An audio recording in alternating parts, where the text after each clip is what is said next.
Біздің алаяқтыққа қатысты видеоларды көріп, мұның маған қатысы жоқ деп өткізіп жіберіп жатырсыз ба? Білесіз бе, шын мәнінде олардың құрығына кез келген адам ілігуі мүмкін. Мен, сіз және сіздің танысыңыз. Қазір оларға алданбас үшін қандай қаржылық сауатты арттыратын ресурстар барын айтып беремін. Алдымен мемлекеттік платформалардан бастайықшы. Финграмота жайлы естіген шығарсыз. Порталда қаржылық сауатқа арналған курстар бар.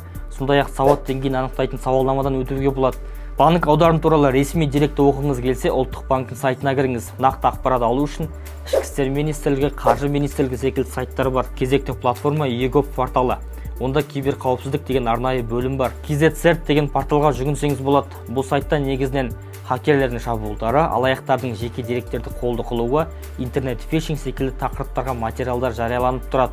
Енді алаяқтық туралы жазатын медиаларға тоқталайық. Әрине, біздің сайт, яғни фактчек KZте арнайы алаяқтық туралы бөлім бар. Ол жақтан интернет алаяқтық, әлеуметтік желідегі қаскүнемдер, инвестициялық қақпан жайлы материалдар бар.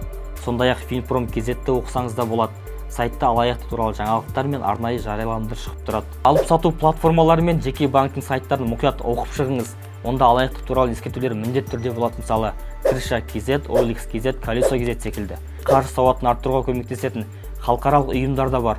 Дүниежүзілік банк, халықаралық қаржылық білім беру желісі және халықаралық валюта қоры. Көрсетілген ұйымдар мен платформалардың ресми сайттарын мына материалдан толығырақ оқи аласыз.